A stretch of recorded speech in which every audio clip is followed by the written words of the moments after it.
Assalamualaikum warahmatullahi wabarakatuh. Hello, see you again here with me, Miss Eliza.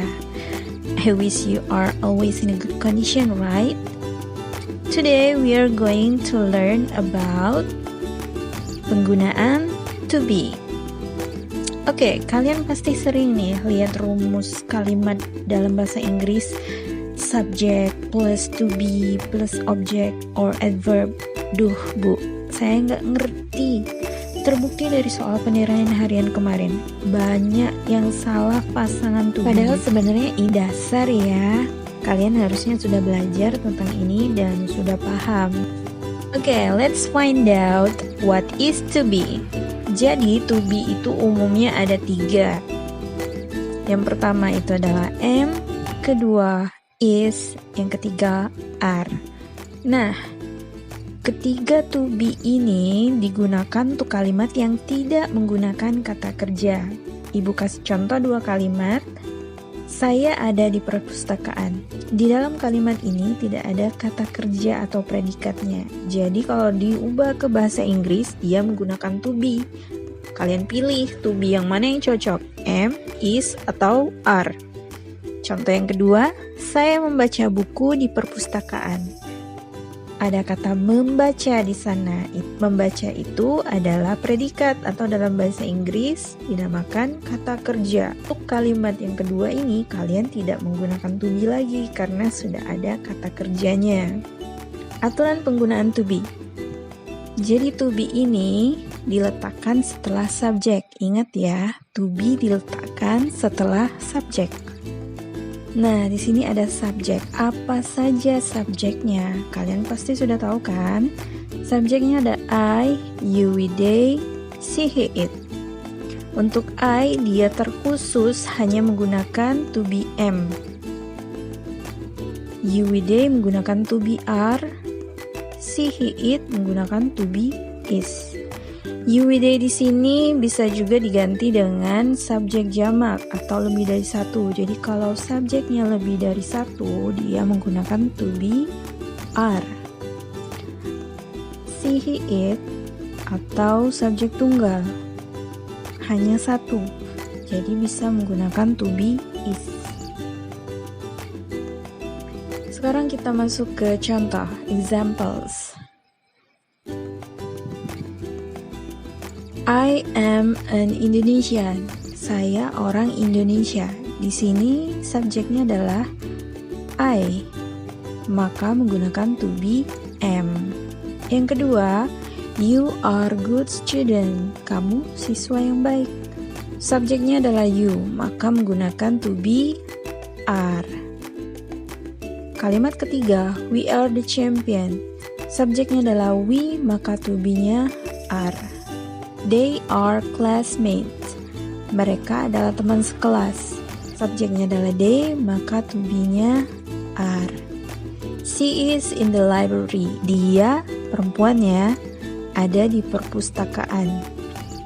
Menggunakan subjek she, maka to be-nya is. Selanjutnya, he is smart. Dia pintar. Dia di sini laki-laki ya, karena menggunakan he. Subjeknya adalah he, maka to be-nya is. Kalimat terakhir, it is a black swan.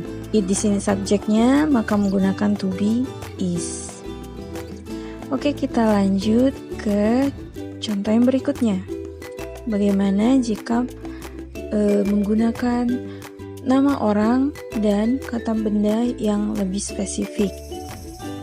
Contohnya di sini. Rena and Mira are good students. Rena, Mira. Di sini ada 2 subjek. Kembali lagi ke aturan penggunaan tadi, jika dia menggunakan subjeknya lebih dari 1. Di sini kan ada 2 subjek, berarti dia menggunakan to be are. Kalimat yang kedua, Amar and Azam are twins. Jelas di sini Amar and Azam ada 2 subjek, maka dia menggunakan to be are. Beda dengan kalimat yang di bawahnya. Diana is in the library. Diana, hanya Diana. Tunggal, 1 orang, maka dia menggunakan to be is. Sama seperti kalimat di bawahnya, Romi is smart, Romi pintar. Romi, hanya satu orang. Maka menggunakan to be is. Contoh yang 3 selanjutnya ini adalah contoh kata benda. Bisa merupakan benda atau hewan atau tumbuh-tumbuhan. Maka dia masuk ke kata ganti it. Contohnya seperti ini. Monas is in Jakarta. Monas ada di Jakarta.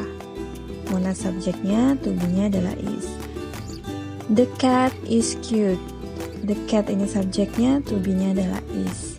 Rose is kind of flower. Mawar adalah salah satu jenis bunga. Rose ini subjeknya, to be-nya adalah is. Oke, kita lanjut ke contoh berikutnya. Nah, ada juga kata benda itu yang merupakan countable dan uncountable noun. Jadi benda yang bisa dihitung dan benda yang tidak bisa dihitung. Kalau dia bisa dihitung, maka dia mendapat penambahan huruf S di belakangnya. Seperti contoh berikut ini. Book is on the table. Buku ada di atas meja. Bukunya hanya satu. Book ini adalah subjeknya. Hanya satu, maka menggunakan to be is. Berbeda dengan kalimat yang di bawahnya. Books, dia mendapat penambahan s, berarti dia lebih dari satu, maka menggunakan to be are. Buku-buku itu ada di atas meja.